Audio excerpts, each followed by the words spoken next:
Hey guys, I hope you had a great day. And it's story time. We're going to read some more of My Side of the Mountain by Jean Craighead George. And we are on a chapter called I Pile Up Wood and Go On with Winter. Piling up wood sounds like something that we enjoy doing. Okay. Now I am almost to that snowstorm. Do you remember the first chapter we read? It was called In Which I Hole Up in a Snowstorm. I think that's right. Yep, that's right. So we are almost caught up to that point. The morning after I had the awful thought about the wood, I got up early. I was glad to hear the nuthatches and chickadees. They gave me the feeling that there was still time to chop. They were bright, busy, and totally unworried about storms. I shouldered my axe and went out. I had used most of the wood around the hemlock house, so I crossed to the top of the gorge. First I took all the dry limbs off the trees and hauled them home. Then I chopped down dead trees. With wood all around me, I got in my tree and put my arm out. I made an X in the needles. Where the X lay, I began stacking wood. I wanted to be able to reach my wood from the tree when the snow was deep. I piled a big stack at this point. I reached out the other side of the door and made another X. I piled wood here. Then I stepped around my piles and had a fine idea. I decided that if I used up one pile, I could tunnel through the snow to the next and the next. I made many wood piles leading out into the forest. I watched the sky. It was as blue as summer, but ice was building up along the waterfall at the gorge. I knew winter was coming, although each day the sun would rise in a bright sky, and the days following were cloudless. I piled more wood. This is when I realized that I was scared. I kept cutting wood and piling it up like a nervous child biting his nails. It was almost with relief that I saw the storm arrive. Now I am back where I began. I won't tell it again. I shall go on now with my relief in the fun and wonderfulness of living on a mountaintop in winter. The bear and weasel loved the snow. He was up and down in it every day before Frightful and I had our breakfast. Professor Bando's jams was my standby on these cold mornings. I would eat mounds of it on my hard acorn pancakes, which I improved by adding hickory nuts.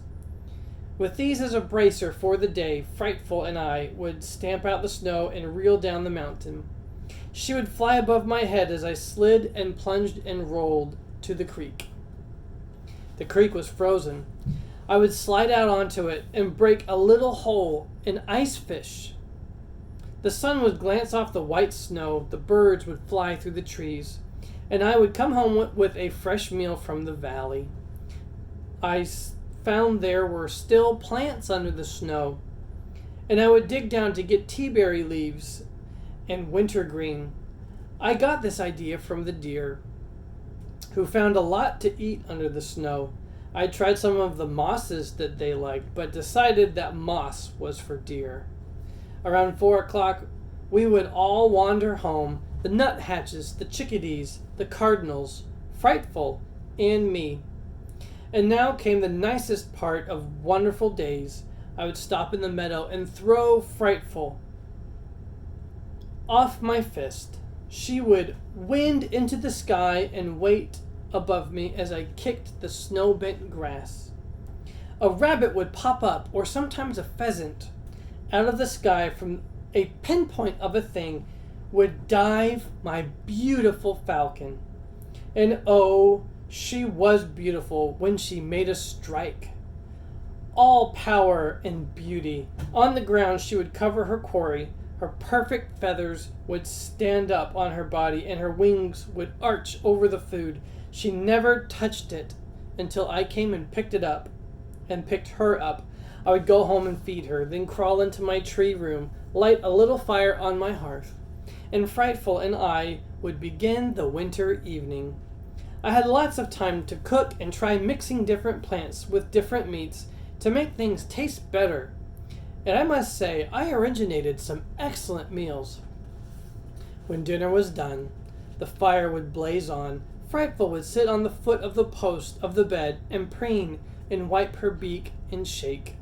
Just the fact that she was alive was a warming thing to know. I would look at her and wonder what made a bird, and a boy, a boy. The forest would become silent. I would know that the Baron Weasel was about, but I would not hear him. Then I would get a piece of birch bark and write.